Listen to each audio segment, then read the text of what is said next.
Praise the Lord. இந்த நாளுக்காக நன்றி. இந்த காலை வேளை கொடுத்த தேவாதி தேவன் நம் கர்த்தாதி கர்த்தர் ராஜாதி ராஜாவுக்கு கோடி கோடி நன்றிகளையும் சூத்திரங்களையும் ஏறெடுப்போம். இந்த காலை வேளையில் ஆவியானவர் கொடுக்குற வார்த்தைக்கு விரோதமாக வானமண்டலத்தில் பொல்லாத கிரியை செய்கிற எல்லா பலவான் உடம்புகளும் நசரனாகிய இயேசு கிறிஸ்துவின் நாமத்தினால முந்தி கட்டி செபிப்போம்.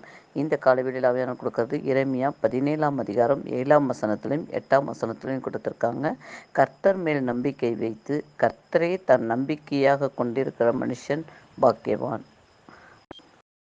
அமேன். இந்த காலை வேளையில் கர்த்தர் சொல்கிறார், கர்த்தர் மேல் நம்பிக்கை வைங்க, ஏசப்பா மேலே நம்பிக்கை வைங்க, ஏசப்பா எனக்கு இந்த அற்புதத்தை செய்வார் என்ற நம்பிக்கை வைங்க.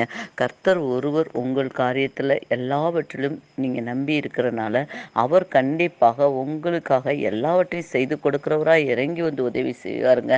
நீங்கள் ஏசப்பான்னு மட்டும் நீங்கள் கூப்பிடுங்க, கண்டிப்பாக மறு உத்தர கொடுக்குறவர் இருப்பார். நீங்கள் அவரை நம்பி இருக்கிறவங்க அவங்க எப்படி இருப்பாங்க அப்படின்னு சொன்னால், எவ்வளோ ஒரு சூழ்நிலை வறண்ட சூழ்நிலையாக இருந்தால் கூட அந்த சூழ்நிலையும் உங்களை வறட்சி இல்லாத அளவுக்கும், எந்த பஞ்சக்காலங்களோ எந்த ஒரு பசி பட்டினி உலகத்தில் நடந்தாலும் கர்த்தரை நம்பியிருக்க உங்களுக்கு ஒரு நாளும் குறைவுபடாது. சிங்கக்குட்டி தாழ்ச்சியாக இருந்தாலும் கர்த்தரை தேடுவதற்கு ஒரு நன்மை குறைவுபடாது என்று சொல்லி கொடுத்த வாக்கு தத்துவத்தின் பிரகாரம் ஒரு நன்மை உங்களுக்கு குறைவுபடாது. அதுதான் அடுத்த வசனத்தில் சொல்லியிருக்கு. அவன் தண்ணீர் அண்டையிலே நடப்பட்டதும் கால்வாய் ஓரத்தின் வேர்களை விடுவிக்கிறதும் உஷ்ணம் வருகிறதை காணாமலும் இலை பச்சையாயிருக்கிறதும் மழை தாழ்ச்சியான வருஷத்திலும் வருத்தமின்றி தப்பாமல் கனி கொடுக்கிறதுமான மரத்தை போல் இருப்பான். ஆமேன். எப்படி இருப்பாங்களாம்? கர்த்தரை நம்பி இருக்கிற நம்ம எப்படி இருப்போம் அப்படின்னு சொன்னால், தண்ணீர் அண்டைன்றாங்க. தண்ணீர்னால் தண்ணீர் போகிற இடம் இல்லை, தண்ணீர் போகிற பாதையில் மேலே இருக்கிற இடத்துல கூட அந்த வேரில் செடியில் முளைக்குமா. ஏன் அப்படின்னு சொன்னால், கர்த்தர் என்ற ஜீவ ஊற்று உங்களுக்குள்ளே இருக்குது. அந்த ஜீவ ஊற்று இருக்கும்போது கர்த்தர் கண்டிப்பாக அந்த வேரை முளைக்க செய்வாரா. ஏன்னா நீங்கள் கர்த்தர் மேலே நம்பிக்கையாக இருக்கீங்க.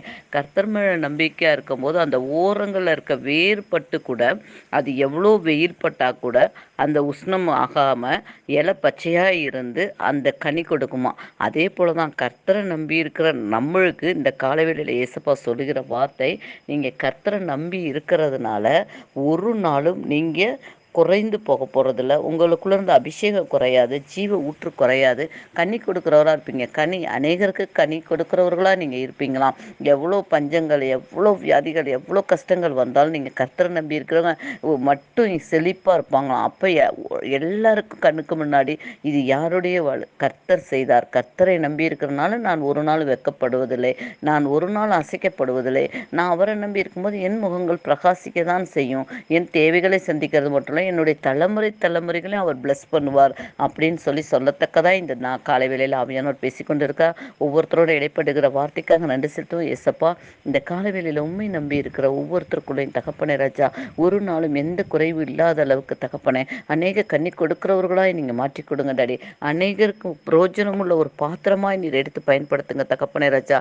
அப்பா, வேண்டாம் என்று ஒதுக்குற ஒவ்வொருத்தர் இடத்துலையும் இந்த கர்த்தரை நம்பி இருக்க ஒவ்வொருத்தரும் போய் தகப்பனே ராஜா அவங்களை ஆற்றி தேற்றி அரவணைத்து தகப்பனை உம்முடைய அன்புனால கொண்டு வந்து இழுத்து சேர்க்கக்கூடிய அந்த ஞானத்தின் கிருபையை உண்டாக்கி தருவதற்காக உமக்கு நன்றி சொல்லி சொத்திருக்கிறோம் டாடி. உம்முடைய கிருபைக்குள்ள எல்லா காரியத்தையும் ஒப்புக் கொடுக்குறோம். இந்த வார்த்தையை கொடுத்த உங்களுக்கே துதியும் கனம் மகிமையும் செலுத்துகிறோம். நாங்கள் சிறுக நீங்கள் பெருகணும். இயேசு கிறிஸ்துவின் நாமத்தினால ஜெபிக்கிற என் ஜீவனுள்ள நல்ல பிதாவே. ஆமென், ஆமென்.